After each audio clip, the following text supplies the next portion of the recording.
It's the early morning ritual of the modern employee.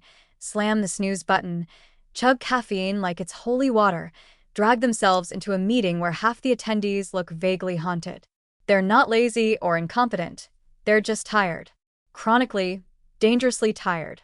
And while employers love to talk about productivity, efficiency, and peak performance, few acknowledge one of the biggest silent killers of workplace success: sleep deprivation. Let's get one thing straight. Sleep is not a luxury. It's not some fringe wellness trend reserved for monks and retirees. It's biological infrastructure. And when employees don't get enough of it, the entire organizational machine suffers, quietly but massively.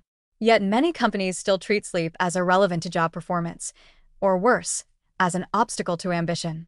In reality, the sleep-deprived workforce is costing businesses billions, and no, that's not an exaggeration. The science is unambiguous. People who consistently sleep fewer than 6 hours per night experience cognitive impairments comparable to those caused by alcohol intoxication. Reaction time slow, focus wanes, memory retention drops, and decision-making becomes erratic. These aren't minor side effects. They're a recipe for costly mistakes, communication breakdowns, and avoidable conflicts. You wouldn't let an employee show up drunk to a client meeting, but many are showing up sleep-deprived, with just as much cognitive impairment, and nobody bats an eye. Microsleeps, those brief lapses in attention that last just a few seconds, are common among sleep-deprived individuals. And in high-stakes industries like transportation, manufacturing, finance, or healthcare, those few seconds can be catastrophic. One misread number, one missed alert, one delayed reaction, and you're not just losing productivity, you're risking lives and legal liability. The Challenger explosion, the Exxon Valdez oil spill, and the 3 Mile Island incident all involved human fatigue as a contributing factor. Sleep loss doesn't just hurt performance, it breaks systems. Even in less dramatic settings, the damage adds up. Sleep-deprived workers are significantly more likely to make errors in routine tasks, from data entry to customer service. Their emails are sloppier, their meetings less coherent, their judgment more impulsive. And no, more hours at the office doesn't fix it. The tired brain is slower, less creative, and more prone to tunnel vision. What might take a rested employee 4 hours could take an exhausted one 8, plus revisions. So the illusion of long hours being productive quickly crumbles under scrutiny. Let's talk about presenteeism, the phenomenon of employees being physically at work but mentally checked out.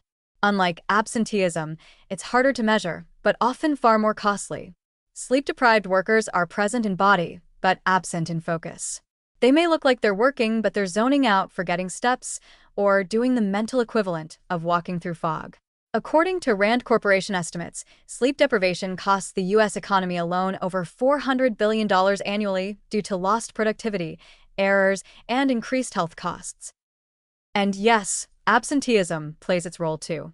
Poor sleep increases the risk of illness, particularly colds, flu, and chronic inflammatory conditions.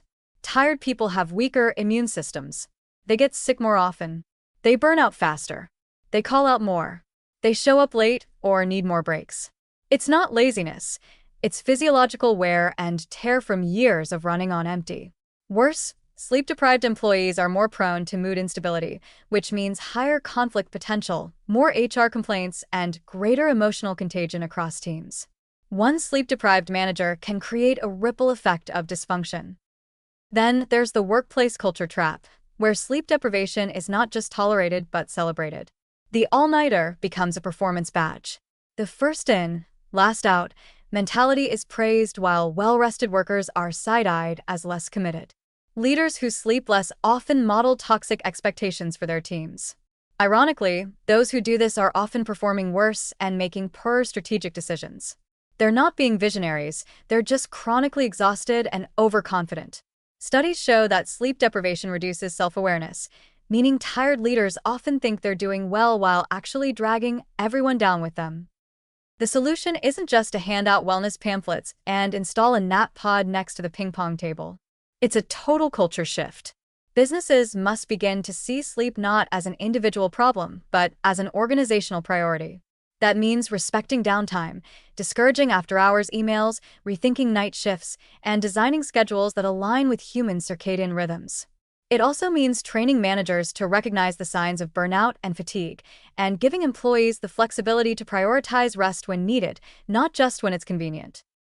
Because in the end, the cost of sleep deprivation isn't just a few yawns in a meeting. It's lost innovation. It's errors that cost millions. It's disengaged teams, fractured communication, high turnover, and preventable health claims. It's a workforce running on adrenaline and caffeine while quietly bleeding potential. So the next time a CEO wonders why productivity is stagnating, they might want to skip the performance seminars and start asking a simpler question. How's everybody sleeping? Because if your workforce is sleep deprived, you don't have a performance problem. You have a brain function crisis hiding in plain sight, and no amount of hustle can fix a tired brain.